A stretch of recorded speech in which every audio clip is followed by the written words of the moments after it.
In this video, we're going to show you how to remove the driver's steering wheel airbag from an Audi A3 8P. It's years 2004 to 2012. Tools you'll need for the job: small flat screwdriver and a T30 Torx.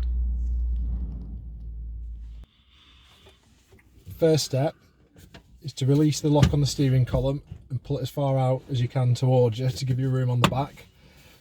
Turn it 90 degrees the steering wheel, and you'll see these little caps here, little access caps. You need to pop those off, and that'll give you access to a T30 bolt that's on the back.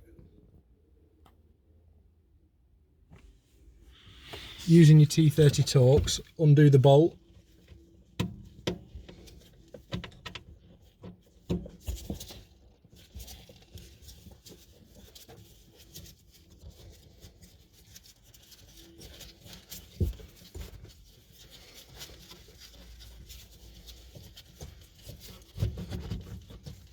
You'll know when you've taken it out far enough because the airbag on the front will be pretty much loose.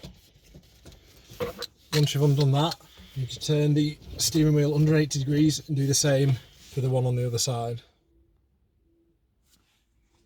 When you've undone the two T30s, turn the steering wheel back to straight.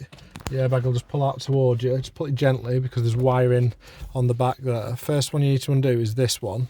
It's the yellow plug. There's an orange tab on top. That plug, the tab on top, the orange one, just slides towards you, and as you pull it towards you, it'll just unclick and come away. And there's another one here, the black one. It's just pushed into the steering wheel just to keep it in place. Free that off. You see on this side there's a little tab there. You can just put your flat screwdriver just under that lip just to take the pressure off the tab, and that'll pull away. That's the airbag removed.